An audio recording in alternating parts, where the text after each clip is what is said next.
Hi, నా పేరు కీర్తన. ఇది మా స్కూల్. ఇక్కడ నేను ఒక్కదాన్నే చదువుతున్నాను.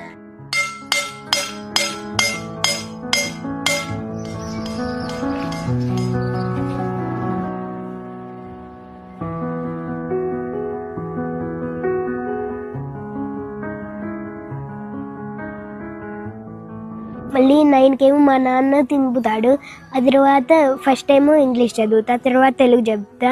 మళ్ళీ అన్నం తిని వచ్చిన తర్వాత ఈవీఎస్ చదువు. ఫస్ట్ టైము మ్యాథ్స్ చదువుతా, తర్వాత ఈవీఎస్ చదువుతా.